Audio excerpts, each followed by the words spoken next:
Bendiciones, amigos y hermanos. Dios me los continúe bendiciendo ricamente, abundantemente. Que Dios te haya hablado durante el transcurso de esta semana y que sea el mismo Espíritu Santo ministrándoles, restaurándoles, sanándoles, dándole la provisión que viene de lo alto de los cielos. Hoy continuamos la quinta clase de hermenéutica. Ya vamos terminando este ciclo de herramientas básicas de hermenéutica para que usted pueda interpretar correctamente y aplicar correctamente la palabra de Dios. Hoy vamos a ver la regla número 9. La regla número 9 dice principios de doble referencia. El principio de doble referencia declara que un pasaje puede referirse a una persona, una cosa o un evento primario y a la vez a una persona, a una cosa o a un evento secundario. Quiero que entiendas eso. Y la clase de hoy está interesante. Primario es la primera persona, cosa o evento que se refiere el pasaje. Secundario quiere decir la segunda persona, cosa o evento a que se refiere el mismo pasaje. No significa que sea menos importante que el primario, sino que el secundario es referencia a la interpretación del pasaje que estamos leyendo. Vamos a Oseas 11:1. Vamos a buscar Oseas 11:1.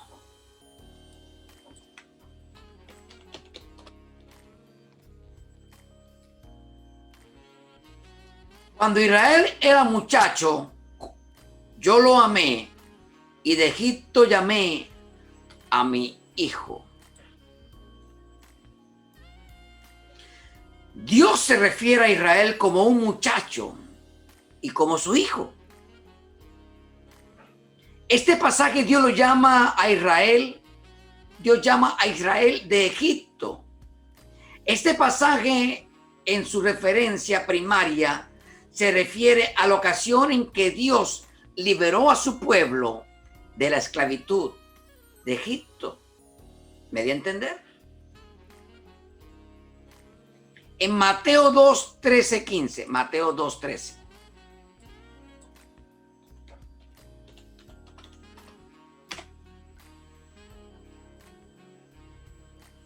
Después que partieron ellos, he aquí un ángel del Señor apareció en sueños a José y le dijo: levántate y toma al niño y a su madre y huye a Egipto y permanece allí hasta que yo te diga, porque acontecerá que Herodes buscará al niño para matarlo.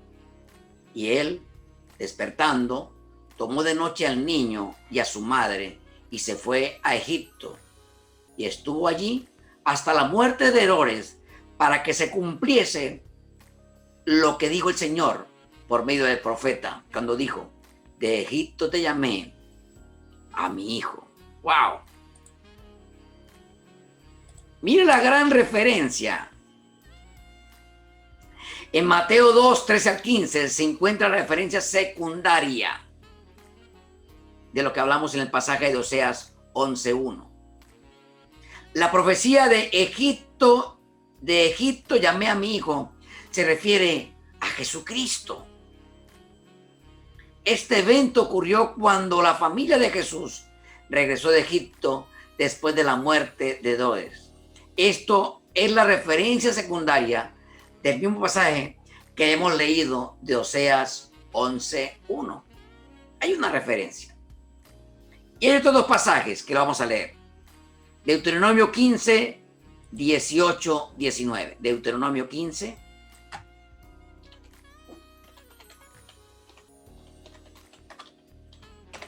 Deuteronomio 15, 18 al 19. 2 versículos. Dice: no te parezca duro cuando le enviares libre, pues por la mitad del costo de un jornalero te sirvió 6 años, y Jehová tu Dios te bendecirá en todo cuanto hicieres. Consagrarás a Jehová tu Dios todo primogénito macho de tus vacas y de tus ovejas, y no te servirás del primogénito de tus vacas, ni trasquilará el primogénito de tus ovejas. Este pasaje, Dios promete levantar a un profeta que guiará al pueblo de Israel a la conquista de Canaán. La primera referencia en la que se refiere este pasaje es a Josué. Los hechos relatados en el libro de Josué lo demuestran de manera evidente. Pero el mismo pasaje es usado por Pedro en Hechos 3, 20, Hechos 3, 20, 23. Hechos 3, 20, 23. Hechos 3.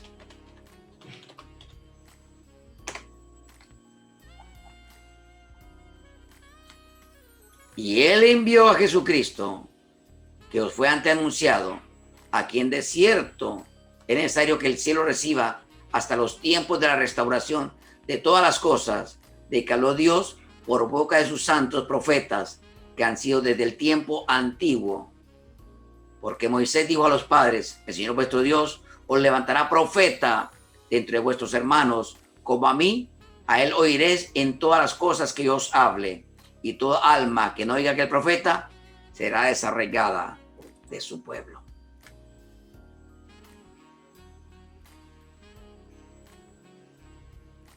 Por este mismo pasaje, Pedro 3:20, para referirse a Jesucristo como el profeta por autonomía, esta es la referencia secundaria de lo que se habló en Deuteronomio y se habló en Hechos.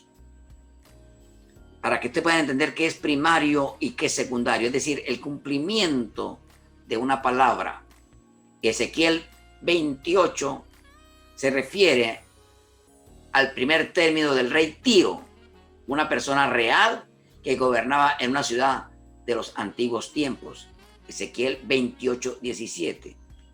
Pero a la vez, al estudiar cuidadosamente este pasaje, se encuentra que no solo se refiere al rey humano de Tiro, sino también que se encuentra una referencia a Satanás. ¡Wow! Entonces, la regla número 9, los principios de doble referencia. Y habrá muchos otros escritos en la palabra, donde toman temas de referencia, que nos está hablando en el Antiguo Testamento, y vamos y miramos el Nuevo Testamento, hay como una coherencia, una unidad, como dijera, hay una aceptación, una permeabilidad de dos palabras que en el Antiguo Testamento se dijo y en el Nuevo Testamento se está cumpliendo, o se habla del mismo hecho del cumplimiento de una palabra dicha a los profetas en el Antiguo Testamento. Son principios de referencia. La regla número 10, principio de la primera mención. Regla número 10 de la hermenéutica. Este principio enseña que la primera mención de un tema o asunto es la clave para poder entender el resto de la palabra de Dios. De allí que podemos entender un tema, un asunto o un personaje al revisar con cuidado la primera mención de tal tema. Esto es, la primera mención es la clave para entender el tema, el asunto o la persona por la cual se está estudiando en ese versículo, en esa porción de la palabra, en ese texto, en ese contexto o en todo libro de la Biblia. Ejemplo, Génesis 3:1. Vamos a ver Génesis 3:1.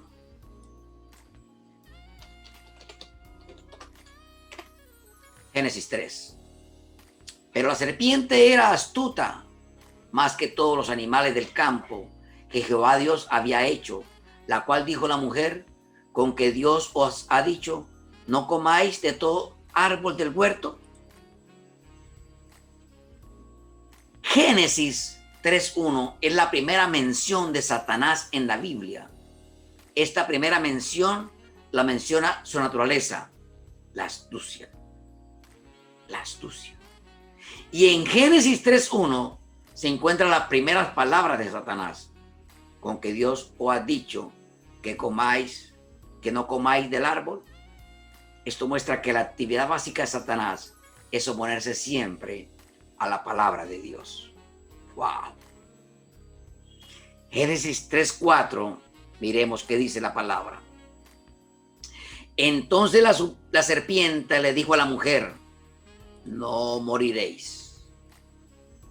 Se menciona la primera mentira de la Biblia y salió de los labios de Satanás, lo que muestra el método fundamental de sus acciones, la mentira en todos sus modos y maneras. Fue la primera mentira que se mencionó ahí en la Biblia. La primera mentira, y salió de la boca de Satanás. Y Mateo 4:3, vamos a ver qué nos dice Mateo 4:3.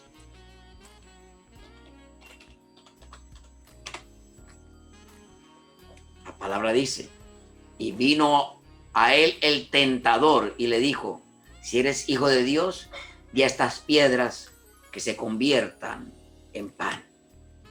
Encontramos las primeras palabras de Satanás en el Nuevo Testamento. Si eres hijo de Dios, di a esas piedras que se conviertan en pan. Mostrando nuevamente el carácter de Satanás, oponerse a la palabra de Dios, que Jesús era hijo amado en quien Dios tiene complacencia. Lucas 2:49. Vamos a buscar Lucas 2:49. Vea tu Biblia. Lucas 2:49.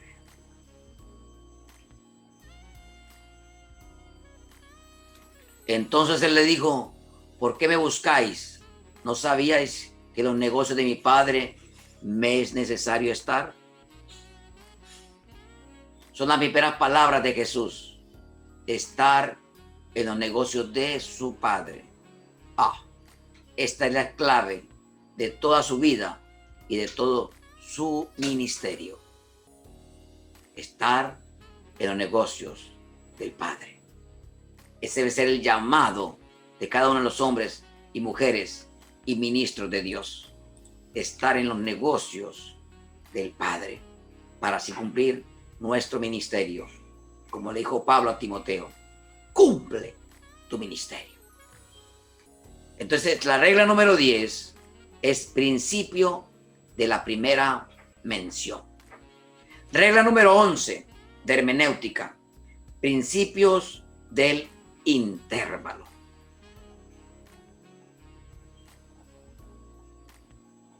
Vamos a buscar aquí,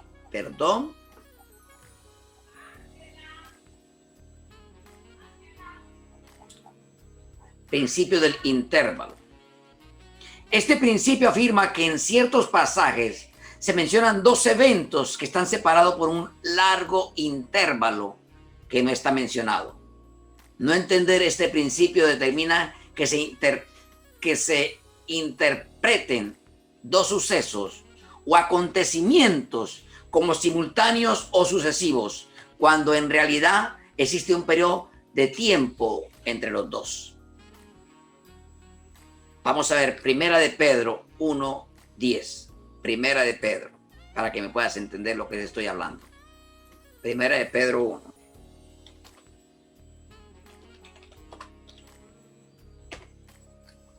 Primera de Pedro 10 y 11. Dice: los profetas que profetizaron de la gracia destinada a vosotros inquirieron y diligentemente indagaron acerca de esta salvación, escudriñando qué persona y qué tiempo indicaba el Espíritu de Cristo que estaba en ellos, el cual anunciaba de antemano los sufrimientos de Cristo y la gloria que vendría detrás de ellos. Entre los sufrimientos y la gloria existe un largo periodo. ¿Están a entender?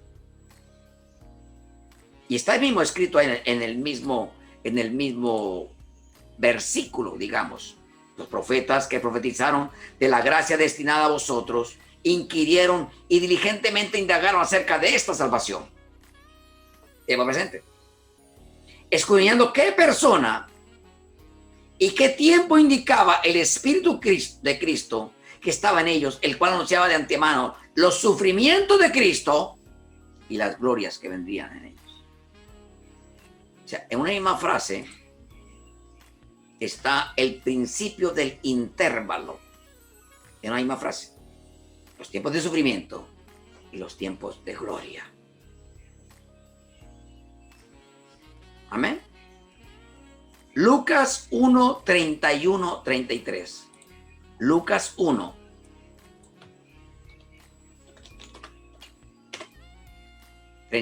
al 33. Y ahora concebirás en tu vientre y darás luz a un hijo y llamarás su nombre Jesús. Este será grande y será llamado Hijo del Altísimo. Y el Señor le dará el trono de David, su padre, y reinará sobre la casa de Jacob para siempre, y su reino no tendrá fin. Dos eventos relacionados con Jesús. Su nacimiento, separado por un intervalo de un reinado sobre Israel. Intervalos. Una cosa, digamos, que está ocurriendo en el momento, o va a ocurrir en el momento, pero tendrá trascendencia. Un intervalo, trascendencia futura. Son intervalos que está escrito. Y cuando tú estudias la hermenéutica te das cuenta de eso. Y wow, tremendo, está hablando de un presente, está hablando de un pasado, pero al mismo tiempo, en la misma oración, está hablando de un futuro. Intervalos. Y Juan 5, 28, 29. Juan 5.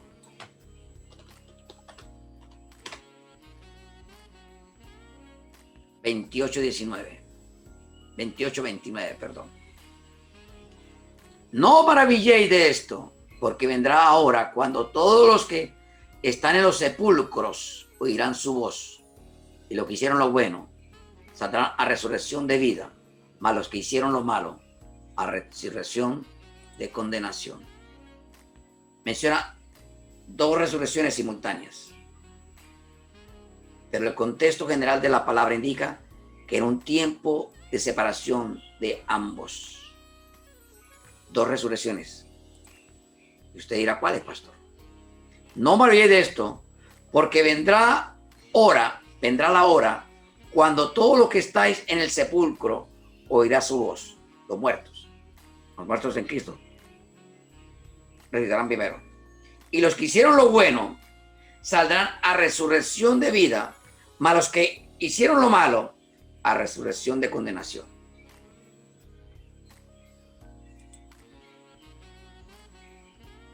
Amén. Pero entonces, al ver esto, los intervalos, veremos entonces un paralelismo. Paralelismo.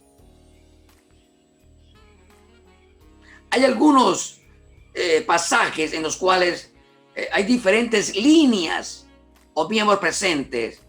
El mismo pensamiento con ligeras alteraciones en la forma de expresión. Voy a especificar 3 clases de paralelos sinónimos. Está el idéntico, el similar y el invertido. Se está poniendo bueno. Idéntico. Se llama así cuando los diferentes miembros se componen en la misma o casi mismas palabras. Proverbios 6:2 dice: enlazado eres con las palabras de tu boca y preso con las razones de tu boca. Proverbios 6:2. Y en Salmo 99:3 dice: alzaron los ríos, oh Jehová, alzaron los ríos su sonido, alzaron los ríos sus ondas. Eso es un qué? Casi idéntico. Idéntico. Ahora, similar. Estoy hablando de paralelismo sinónimo. Similar. Lo podemos ver en el Salmo 24:2. ¿Qué es similar? Un paralelismo similar.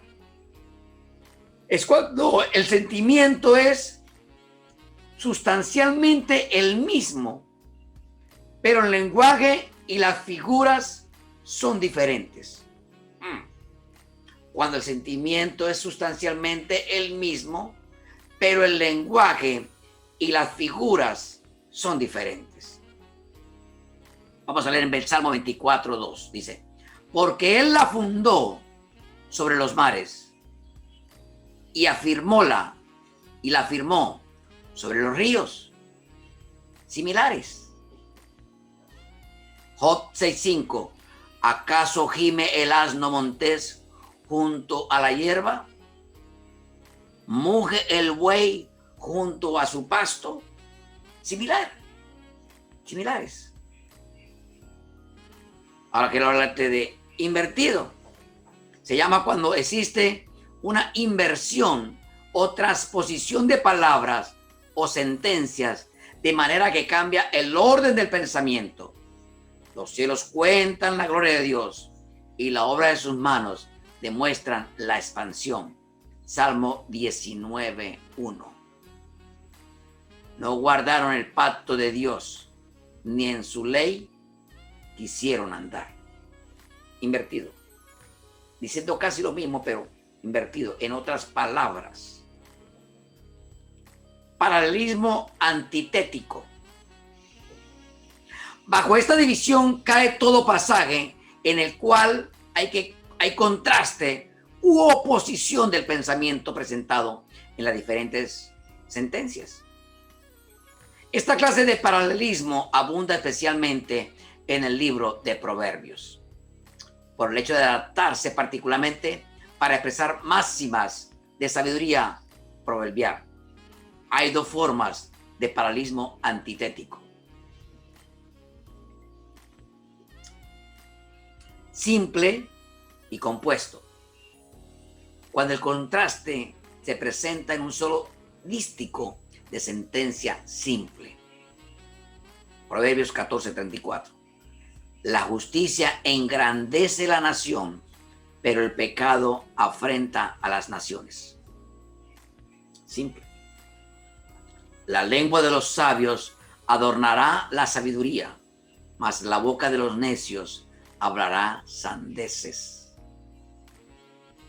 Porque en un momento será su furor, mas la boca de los necios hablará sandeces.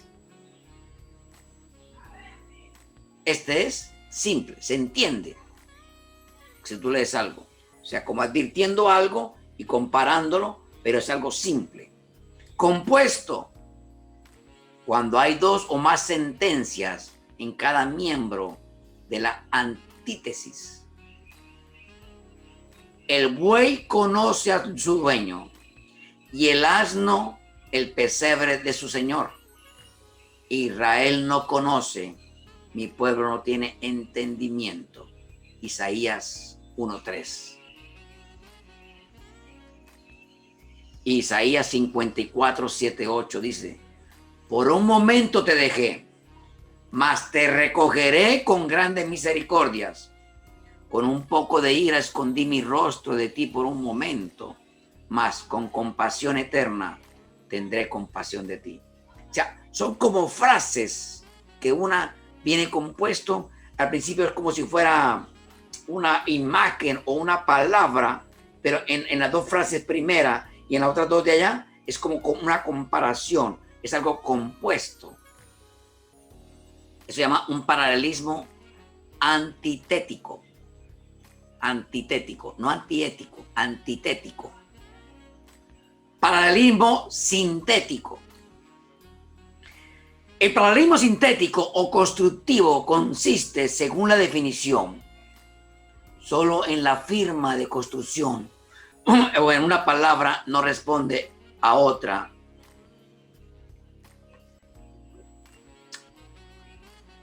ni a una sentencia como equivalentes u opuestas, pero hay correspondencia e igualdad entre las diferentes posiciones con respecto a la forma y giro de toda la sentencia o de toda la palabra, de las partes constructivas. No sé si me voy a entender.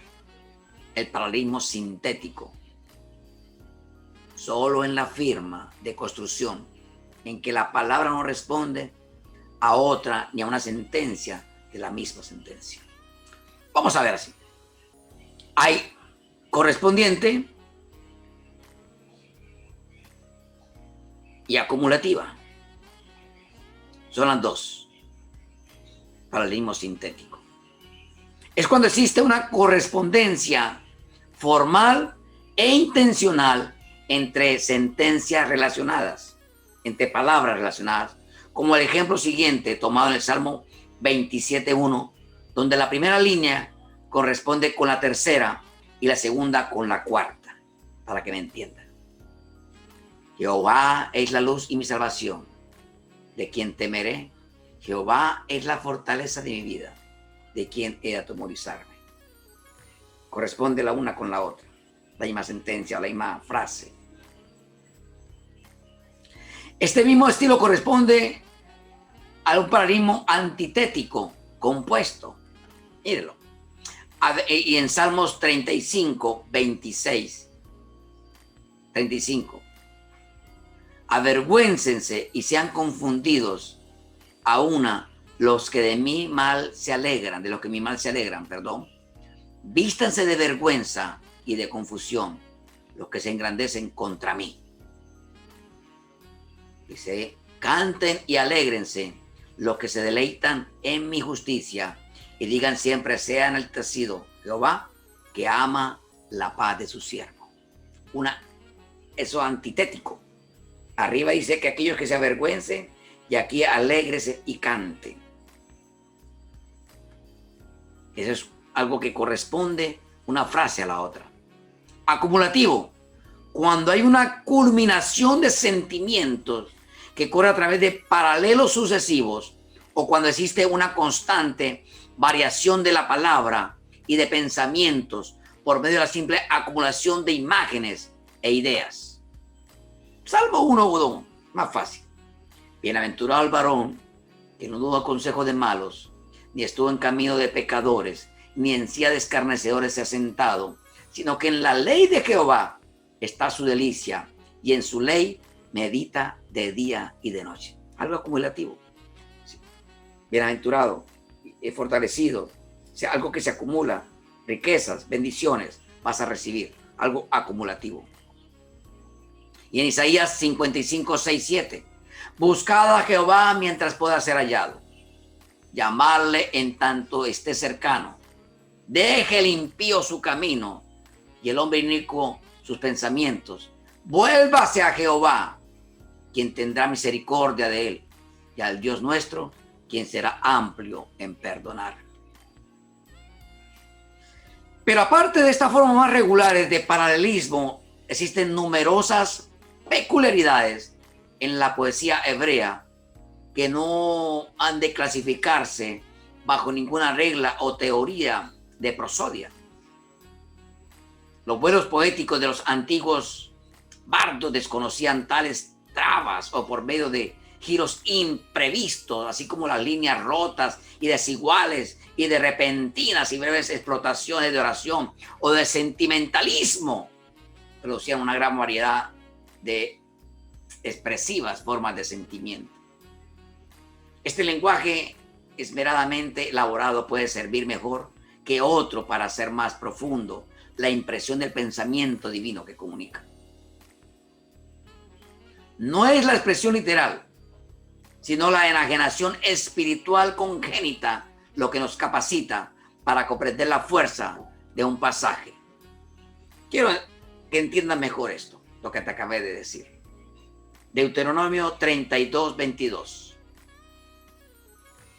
Deuteronomio 32, 22. Quiero que lo leamos para que puedan entender lo que te estoy diciendo.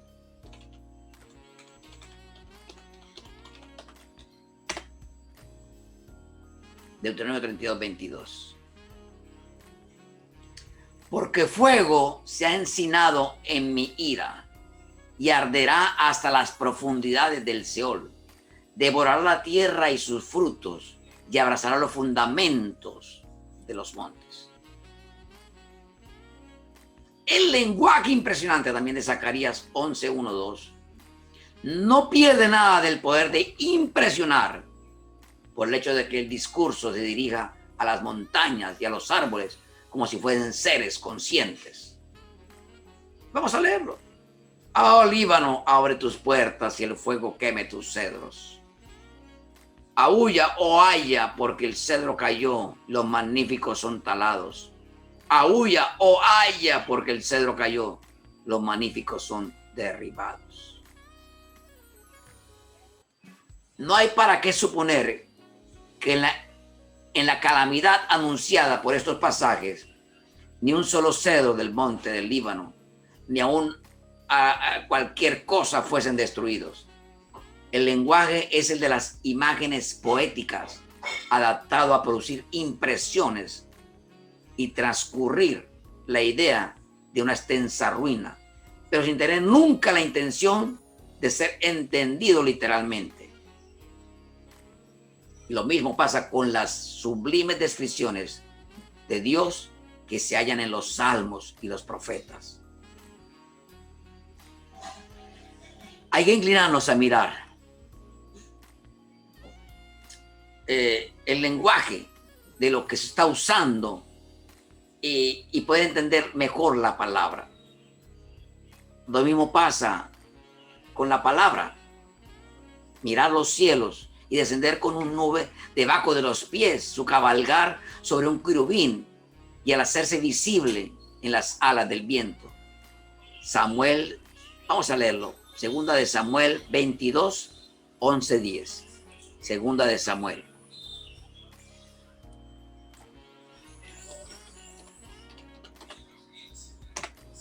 Segunda de Samuel. Segunda de Samuel. Segunda de Samuel 10, 11. E inclinó los cielos y descendió, y había tiniebla debajo de sus pies. Cabalgó sobre un querubín y voló sobre las alas del viento. Su estar de pie y medir la tierra, su cabalgar en caballos y andar en carrozas, me está hablando acerca de la salvación. Me está hablando acerca que andar con carrozas de salvación, con rayos procedentes de sus manos y el resplandor de su fulgante lanza, asombrando al sol y a la luna en los cielos. Todos estos pasajes y otros semejantes a ellos no son más que descripciones poéticas de la potencia y la majestad de Dios. Podemos entender en este punto de hermenéutica principios de doble referencia. Así que, amigo y hermano, debemos entender muy bien lo que hemos visto y hemos estudiado hoy a través de la palabra. Principios de doble referencia. Principio de la primera mención, principio de intervalos y paralelismos. Paralelismos sinónimo, paralelismo antitético y paralelismo sintético. ¿De quién temeré, Jehová, fortaleza de mi vida? ¿Y de quién he de atemorizarme? Jehová es mi luz y mi salvación. Cuando se mira la palabra de esta manera, tú puedes entender mejor la palabra. Salmo 27.1. Vamos a ir al Salmo 27.1.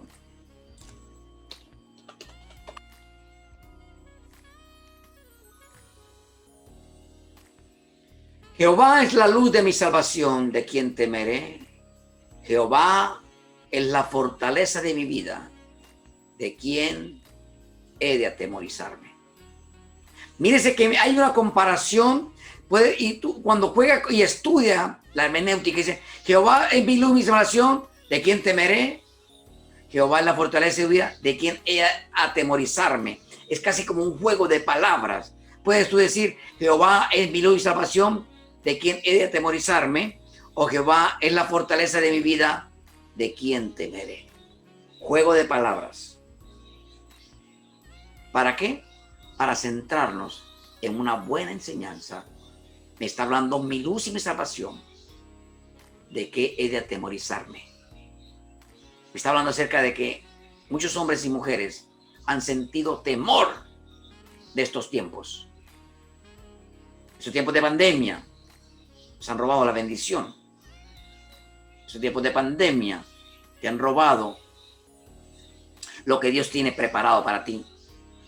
Al hacer el estudio de la hermenéutica, cuando estudias bien la palabra, te profundizas y empiezas a confiar y a creer más. Jesús es mi luz y mi salvación. ¿De quién temeré? ¿De quién? Me está hablando de algo, de un sistema, de algo, de quién, a quién ha puesto nombre, de quién he de atemorizarme. Porque Él es la fortaleza de mi vida. Jehová es la fortaleza de mi vida. Y si es la fortaleza, Jehová es mi luz y mi salvación. Wow. 4 frases con la cual tú puedes explicar a tu mismo Ruach, a tu espíritu, a través del Espíritu Santo, para que hoy puedas entender lo que Dios está hablando a través de esta clase. Jehová es mi luz y mi salvación. Jehová es la fortaleza de mi vida. ¿De quién temeré? ¿De quién he de atemorizarme? Cuando tú juegas, o no es tanto jugar, para que no interpreten mal, sino cuando tú haces y encajas cada frase, ¿sí? Le vas encontrando mayor sentido a la palabra. Versículo 2. Cuando se juntaron contra mí mis malignos, mis angustiadores y mis enemigos, para comer mis carnes, ellos tropezaron y cayeron. Tú dices, ellos tropezaron y cayeron. Mis enemigos, mis angustiadores, cuando se juntaron contra mí, cuando lees la palabra hacia atrás. En la misma manera que tú quieres leerla, de adelante hacia atrás, vas a encontrar un sentido tremendo, de una revelación de la palabra. Aunque un ejército acampe contra mí, no temerá mi corazón. Va en relación con la primera, ¿a quién temeré? Aunque contra mí se levante guerra, yo estaré confiado. Mírese. Dice, si miramos el primer versículo con el último y el segundo con el tercero, son 4 versículos. Aunque un ejército acampe contra mí, yo estaré confiado. Aunque contra mí se levante guerra, no temerá mi corazón. ¿Están a entender? Aunque un ejército acampe contra mí, dice literalmente, no temerá mi corazón. Aunque contra mí se levante guerra, yo estaré confiado. Ahora, aunque un ejército acampe contra mí, aunque un ejército se levante, aunque contra mí se levante guerra, no temerá mi corazón, yo estaré confiado. Aleluya. Son 4 versículos. Cuando tú empiezas a hacer la palabra carne en tu vida, tú le encuentras a encontrar sazón, le empiezas a encontrar unas figuras literarias que por donde quiera que tú la mires, Dios empieza a hablar. Una cosa he demandado a Jehová, esta buscaré, que esté yo en la casa de Jehová todos los días de mi vida, para contemplar su hermosura de Jehová y para inquirir en su templo. Para contemplar la hermosura de Jehová y para inquirir en su templo, estaré yo en la casa de Jehová todos los días, porque esta cosa buscaré y esto he demandado a Jehová.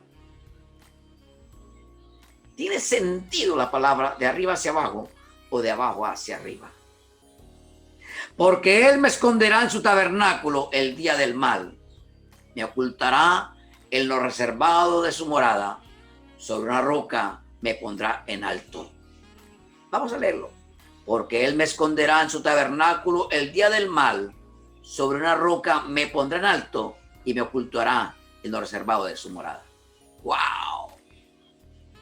Si invertimos, sobre una roca me pondrá en alto, porque él me esconderá en su tabernáculo. En el día del mal me ocultará en lo reservado de su morada.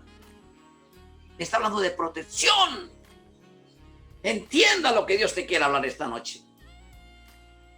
Está hablando de protección, de cobertura, que Él te va a poner en lo alto, que aunque se levante guerra contra ti, tú debes estar confiado, que aunque te rodeen la maldad, debemos estar siempre confiados en el Señor. Sexto, luego levantará mi cabeza sobre mis enemigos que me rodean, y yo sacrificaré en su tabernáculo sacrificio de júbilo, cantaré y entonaré alabanzas a Jehová. Y si lo lees de atrás adelante, cantaré y entonaré alabanza a Jehová. Yo sacrificaré en su tabernáculo sacrificio de júbilo, porque el Señor levantará mi cabeza sobre mis enemigos que me rodean. Oye, Jehová, mi voz, con que a ti clamo. Ten misericordia de mí y respóndeme. Gracias, Señor. Oro por mis hermanos y amigos que esta noche están entendiendo la palabra. Y estoy leyendo en el Salmo 27, para que tú, cuando empiezas a hacer un buen racionamiento de la palabra, estudiar las reglas de las hermenéuticas, aplicar los principios, Dios te habla por un lado o por otro. Y el 14 dice, aguarda a Jehová, esfuérzate y aliéntete tu corazón. Sí, espera a Jehová. Sí, espera a Jehová. Esfuérzate y aliéntete tu corazón y aguarda en Jehová. Tremenda revelación esta noche. Para que tú puedas entender entonces los principios que hay en el paralelismo sintético, paralelismo antitético, que esta noche te estoy enseñando para que puedas entender, y el paralelismo sinónimo, que se llama principios del intervalo. Que te quede muy clara esta clase, para que cada vez que estudie la palabra haya revelación en ella y Dios te lleve a nuevos niveles de fe. Dios te bendiga.